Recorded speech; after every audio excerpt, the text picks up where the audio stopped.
Hello friends, very good evening.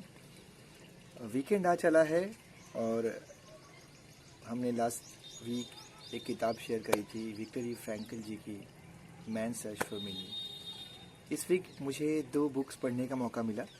एक Robert T Kiyosaki जी की किताब है the businesses of 21st century, और एक तो ये ग्रुप में हमने शेयर करी थी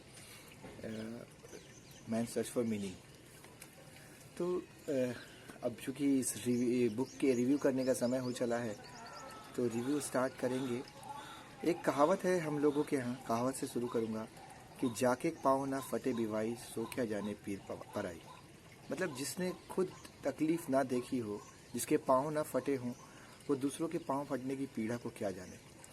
तो ये बड़ी ही पावरफुल किताब है, 3 भागों में लिखी है। पहले भाग में लेखक ये बताते हैं कि ऑस्विच कंसंट्रेशन कैंप में जीवन कैसा था जब जर्मन्स ने ऑस्ट्रिया को इन्वेड किया, तो जहाँ पे।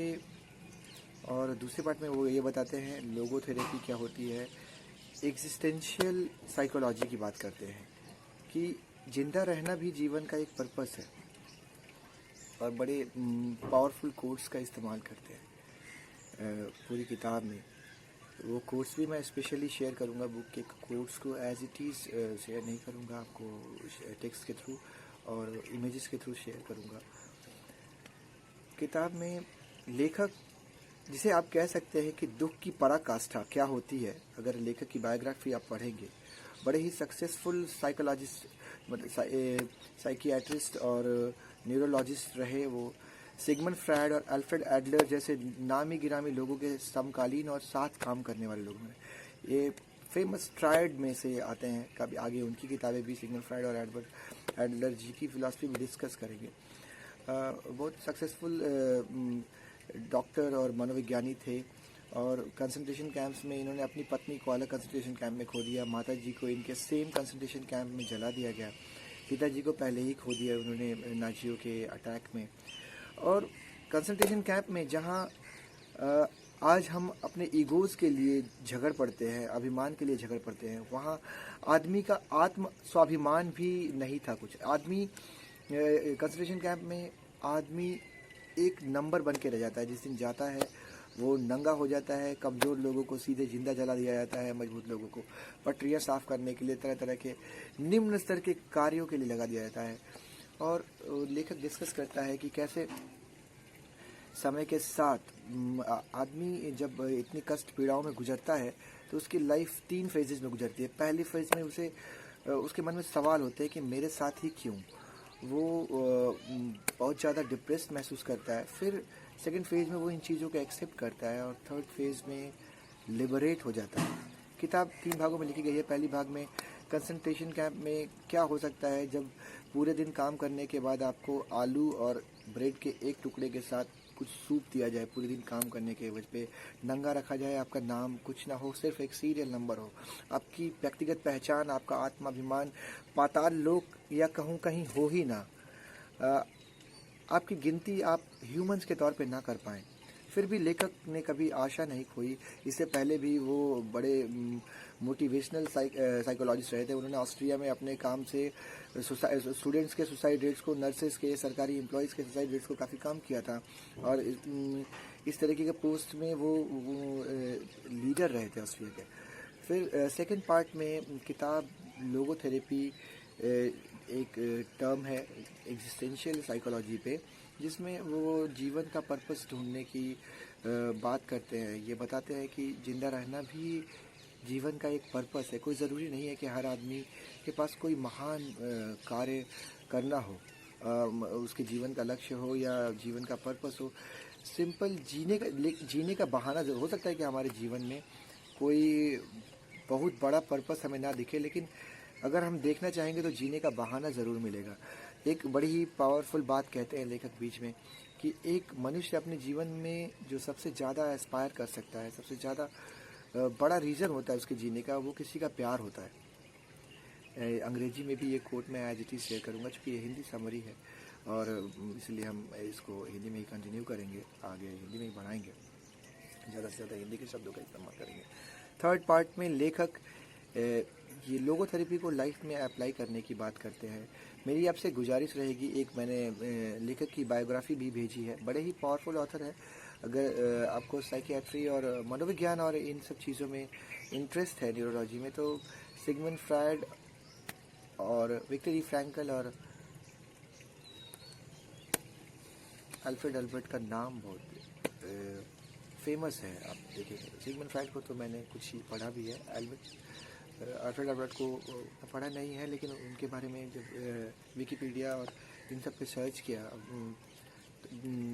तो इंसाइक्लोपीडिया पे भी जो फैक्ट्स निकल के आए वो इस्टेब्लिश करते हैं कि वो काफ़ी नामचीन हस्तियाँ हैं। और तो किताब अगर आप इंडियन साइकोलॉजी के परिप्रेक्ष्य में देखेंगे तो भगवत गीता जैसी लगती है। हर दुख, हर विपरीत परिस्थिति में भी जीवने का पर्पस निकाल लेती है। आपको मन को संतुलित रखने में हेल्प करती है भगवत गीता। अगर आपने पढ़ी होगी तो आप रिलेट कर पाएंगे। और तो ज़्यादा कुछ नहीं कहूँगा। ग्रुप में अभी आगे के लिए अगले वीक में मैंने सोचा है कि किताब नहीं रखूँगा। हालांकि मुझे पूरी उम्मीद है और विश्वास है कि संडे को आप लोगों में से जिन लोगों ने भी किताब पढ़ी होगी या किताब के बारे में कोई भी व्यूज़ होंगे आपके, आप ज़रूर शेयर करेंगे। बड़ी खुशी होती है जब हमारे ग्रुप का पर्पस है कि किताबों को पढ़ना, समझना सरल बनाया जाए और इसको हमारी दिनचर्या, जीवन शैली में लाया जाए। दूसरे के अनुभवों से सीखने की इस प्रक्रिया को जीवन शैली में लाया जाए और बड़े सहज तरीके से लाया जाए। जब आप लोग रिव्यूज़ करते हैं, व्यूज़ शेयर करते हैं, बड़ा अच्छा लगता है। हम सब लोग, ग्रुप के लोग, सब लोगों से मेरी बातें होती हैं, सब लोग एक दूसरे के रिव्यूज़ को देखते हैं। मे बी कि कोई कमेंट नहीं करता हो, मगर सब लोग आपके रिव्यूज़ को देखते हैं। उससे कुछ ना कुछ लाभ हमें ज़रूर होता है। ज़रूर शेयर करिए, हमारी गुजारिश रहेगी। अगले हफ्ते के लिए हमने एक सोचा है कि एक्चुअली अभी देश में, विश्व में कोरोना की वजह से अर्थव्यवस्था बड़े ही विषम दौर से गुजर रही है। हमारी भी सैलरीज कट हुई है, आगे भी कट हो सकती है। तो हम चाहते हैं कि ग्रुप में इस बात पे मंथन किया जाए कि, और लोगों से भी डिस्कस किया है, लोगों ने अग्री किया है। हालांकि ग्रुप में कमेंट कम आए हैं, लोगों से पर्सनली मैंने पूछा है कि हम अपने व्यूज़ शेयर करें कि क्या लगता है आपको कि कोरोना के बाद का विश्व कैसा होगा। मैक्रो इकोनॉमिक्स में इन्वॉल्व बिजनेसेस, एग्रीकल्चर का क्या स्वरूप होगा, ट्यूशन जो लोग पढ़ाते हैं, ट्यूटर्स का क्या स्वरूप होगा, एफएमसीजी सेक्टर का क्या स्वरूप होगा, हमारे इंडस्ट्री सेक्टर का और मैन्युफैक्चरिंग सेक्टर का क्या स्वरूप होगा, पावर की डिमांड पे क्या फ़र्क पड़ेगा इंडिया में और विश्व में, हमारी गाँवों की अर्थव्यवस्था पे क्या फ़र्क पड़ेगा, क्या बेहतर सिस्टम होना चाहिए। इसको हम लोग मंथन करें, अपने विचार शेयर करें। सोच बड़ी ज़रूरी है। निराशाओं के कीचड़ में ही आशा और सफलता का कमल खिलता है। बस सोच दूरदर्शी होनी चाहिए, हमें निराश नहीं होना है, हमें विजिलेंट, हमें सतर्क रहना है और हमें एक सोच रखनी है, एक पॉजिटिव सोच रखनी है। जहाँ चाह वहाँ राह। सोच की बड़ी ताकत होती है दोस्तों।